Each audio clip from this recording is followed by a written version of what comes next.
Hey guys, it's me Slugdog. I'm a Challenger OC Yorick main and I've been Challenger every single season since season 7, and I've gained enough mastery of Yorick to realize he's one of the most underrated champions in the game, and he can most definitely operate not only low elo but even the highest level of play very effectively. He's one of the strongest 1v9 champions in the game, and he's a very unexpected dark horse in League of Legends right now. Yorick also has one of the most unique playstyles in the entire game. Even other champions with ghouls and AI, such as Annie, Malzahar, Ivern, none of it is like him. He can do multiple things at once. He can do ghouls while grumping while ghouls are attacking Krugs. Lots of unique stuff. You can be attacking the enemy Vex with your ghouls while you're sucking off TRYNDAMERE and beating him up as well. Anyways, moving on. This will be a guide explaining the basics of Yorick, how his skills work, the most basic and effective builds on him, how to play the early, mid and late game, and also give a few pointers on how to pick him up to play and add him to your champion pool. Now let's quickly go over the basics of Yorick's abilities. Now let's get started with Yorick's passive. Yorick gets access up to 4 ghouls which are spawned from graves. These ghouls follow Yorick passively and attack nearby enemies. Graves are created every time you kill something with Q or every few minions nearby deaths. These ghouls are the bread and butter of Yorick and is around half of Yorick's damage. Knowing how to manage them is what separates the intermediate and advanced Yorick players. One tip of Yorick I can offer for beginner players is to never ever fight unless you have ghouls. The difference between Yorick with 0 ghouls and 4 ghouls is massive. You could be losing up to 2 or 3 times as much damage, and Yorick without ghouls only has Q and E as a damage source, which is pretty much nothing. Now Yorick's next ability is his Q. His next auto attack deals extra damage and heals a bit of health, increasing when you're below 50% health. Whenever he kills something with it, it spawns a grave. This is one of Yorick's main damage source and is incredibly powerful after you get a few levels in it and a few items. You're always gonna max this first because it's his only damage source outside of ghouls, and just because of the fact that it works really well with Yorick's main items like Triforce and Sunder of the Sheen items, and it has really good AD scaling. One small tip I'll offer of Yorick's Q is the fact that it's an auto attack resetter. It may seem really simple, but a lot of people don't utilize this fact properly and also have a really clunky auto Q mechanics. Tell you this, practice the auto Q and practice doing it really fast.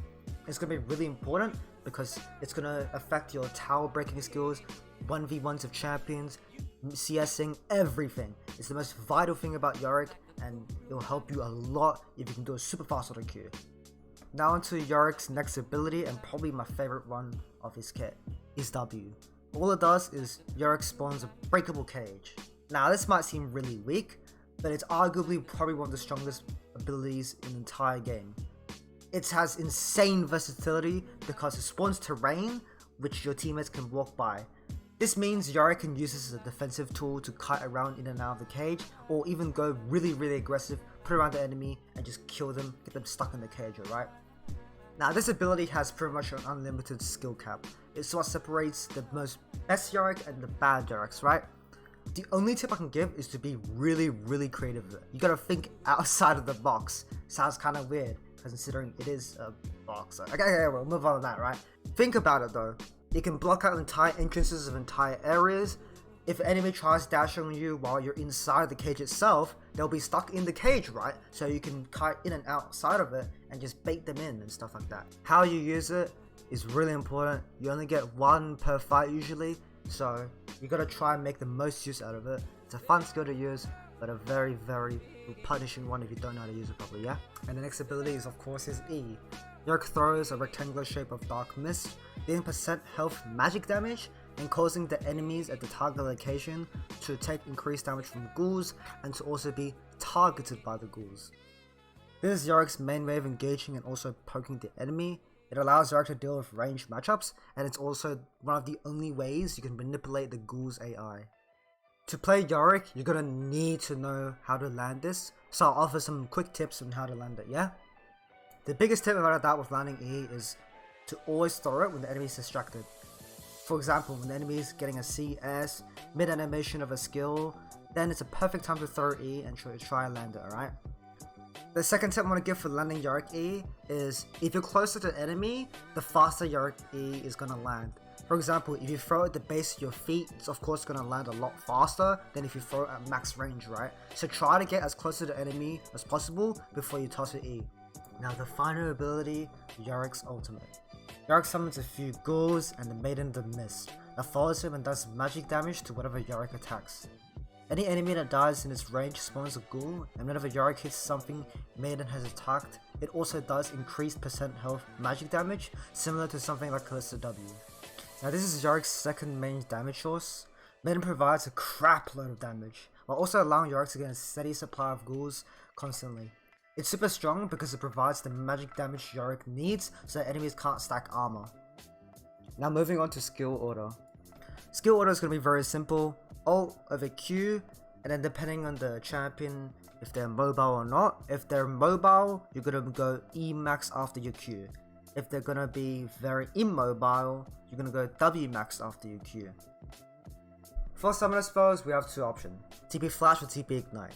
TP Ignite is really good if you want to get early game kill pressure, and it's the strongest in snowballing. It's also really good against champions with lots of healing, for example Aatrox, Irelia, Fiora, stuff like that. TP Flash is for when you need flash. For example, if you're playing against Vega, you're never going to be able to get to him because he's going to have E. That's where you can flash over it. Against a lot of range champions, flash is really good in. It's the very general rune, and I highly suggest all your Yorick players to start off with it. But as you get more and more comfortable, TP Ignite is going to be your best option. That way you can snowball early, get those kills, get those plates, and then snowball and just win the game from that. Alright, moving on, let's go into runes. This will be the main rune page for Yorick. You're going to be calling Conqueror, Triumph, Legend Bloodline, Last Stand, Demolish, and Bone Plating. Conqueror is really good because it gives you really strong sustained fighting. When you get bonus AD, it gives the AD to your ghouls as well while you're fighting, and the sustain is really nice because Yorick has very little, only his Q. But overall it's just the best rune for damage wise. There is no better option, you can't go wrong with Conqueror. Triumph for clutching out those fights, really nice. Legend Bloodline because as Yorick we don't have any sustain except for a Q, and it scales really badly. That's why we want Bloodline. It's going to give us sustain in mid game because we're not going to build any anyways. Last Stand for clutching out fights as well. You can go coup de grace if you want to. It doesn't really matter.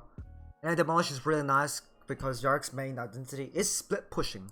You're going to be split pushing the entire game. Demolish is going to help you with that. It's going to help you get early game plates. It's going to help you break T2 tower for that sweet 600 gold. It's going to help break those Nexus towers real quick so you can backdoor. It's just the best rune on Yorick, and it's not even close.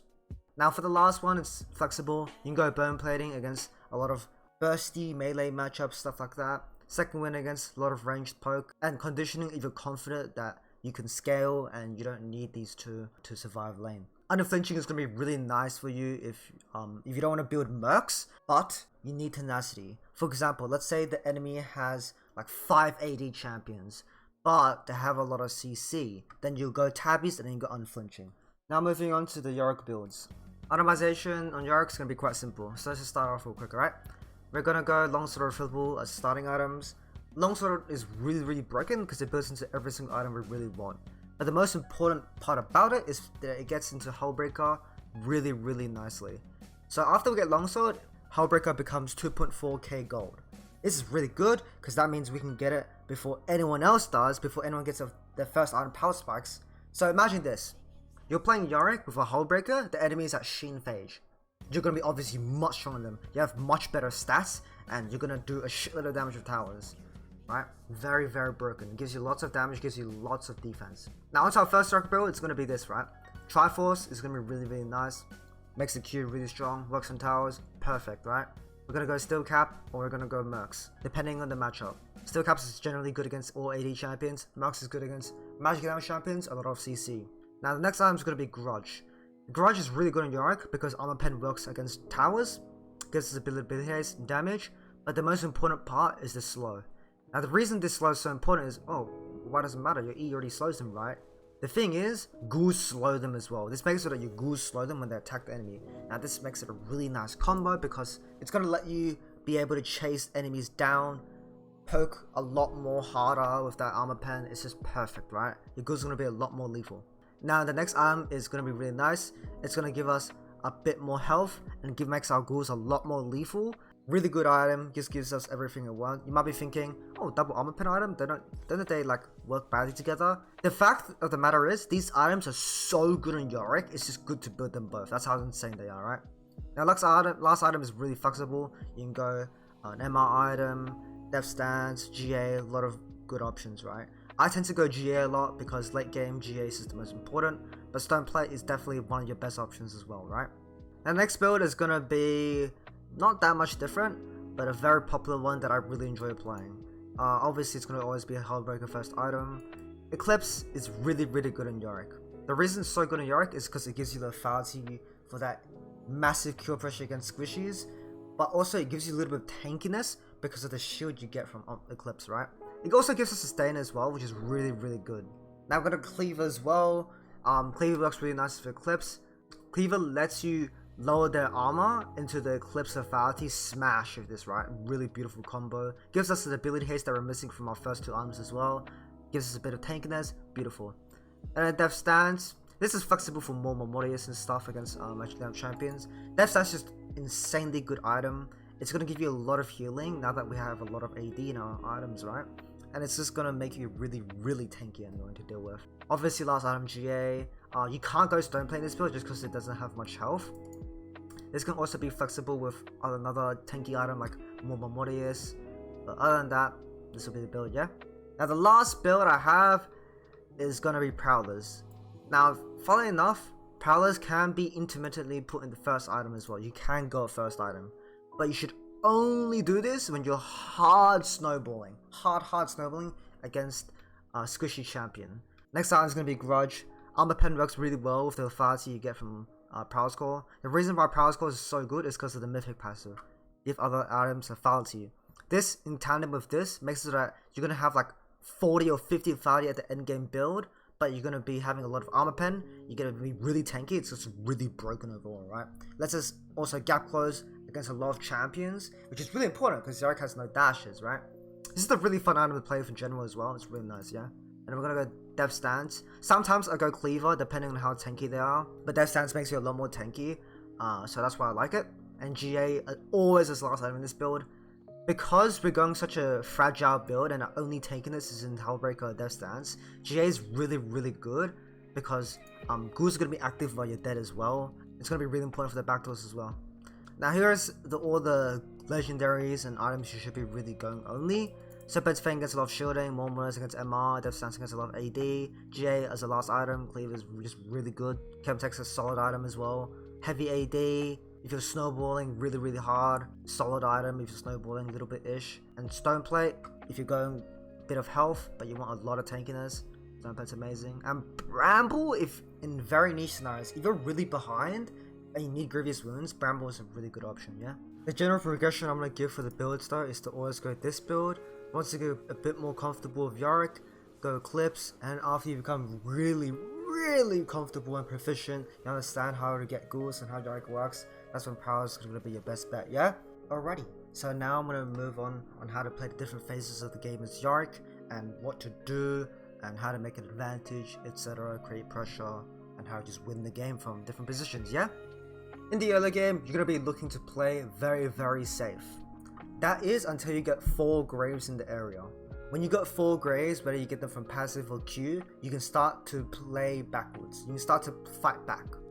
So usually if the enemy tries to walk up to threaten you or something, you can respond back with a Q and walk away. And once you have 4 graves, you can start to E and then fight back. And if the enemy has a dash, you wait until she or he uses a dash, and then you W.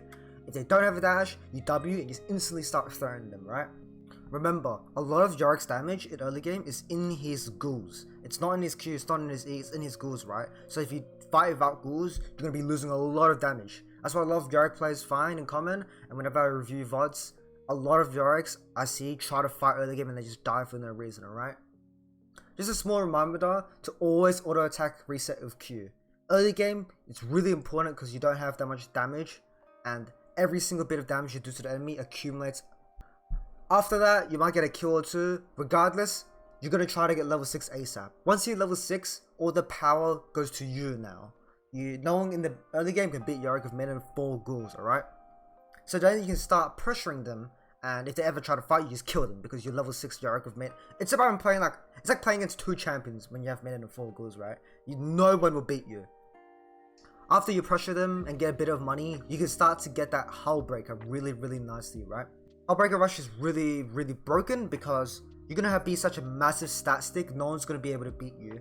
And if the enemy tries to, like, I don't know, kill the maiden, you can threaten them really hard because you're really tanky with Hull Breaker, right?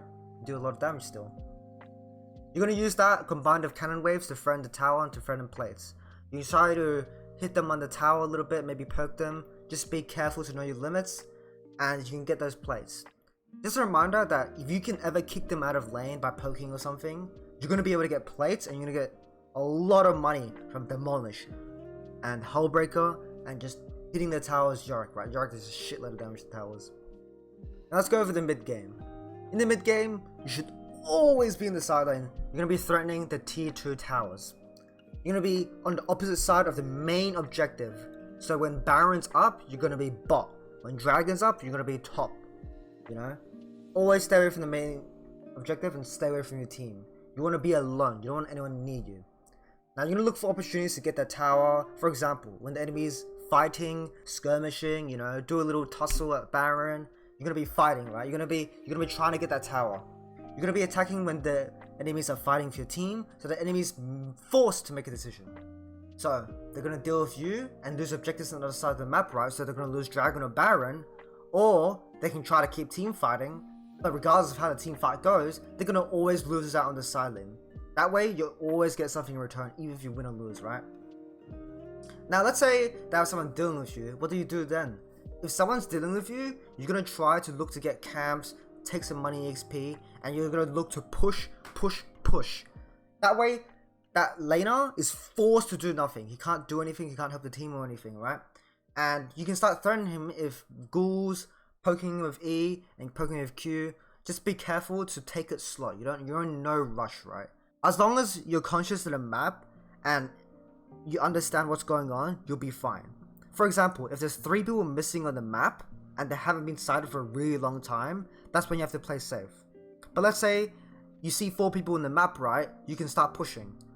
Now let's say there's a few missing, but they just showed on the map like 3 seconds ago, right? You know they're gonna be in that vicinity and you're safe for a little bit. Always play in vision. Always play with awareness. I have some videos going over that are a little bit more in depth because tracking the enemy isn't just a one-dimensional thing. It's very a lot of nuances to it.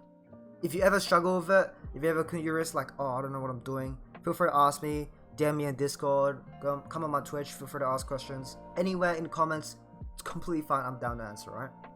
Now the late game for Yorick is the exact same as mid game, but the stakes are much harder. Instead of fighting for, you know, dragons and barons, these dragons and barons are a lot more important. So that means your pushes are going to have to be a lot more important too.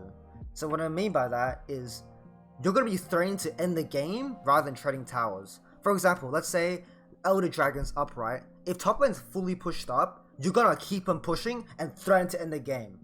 Because it's going to take them a really long time to finish Elder and to return back home, right? Because Yorick's going to push so much more fast in the late game because he has items now, right?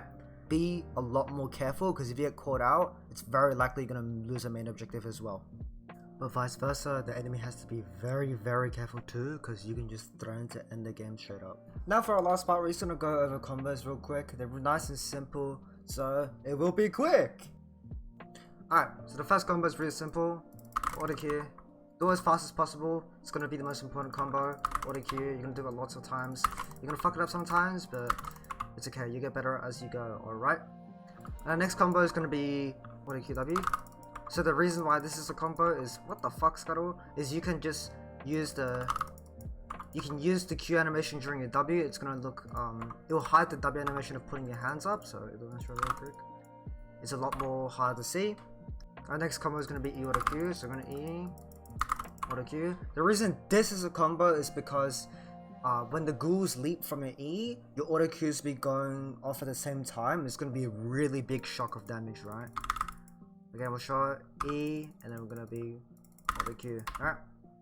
Now the final combo you're going to be using is the most common one. It's the one you're going to use every single game, to the main combo. The E, W, and auto Q. This is the perfect setup. It wraps them around a box, they can't do anything, Ghouls are hitting them. Again, E, auto Q, alright? And then Ghouls will beat them up. Really good combo. That's it. And that is pretty much all the Yorick combos you really need. It's the very basic ones. It's all the combos you need to know. Nothing more. Nice and easy. That's really good of him about Yorick. He has very little combos. His stuff is short and simple, short and sweet. Nothing complex like a Chinese Lee Sin kick wards up. Nothing like that.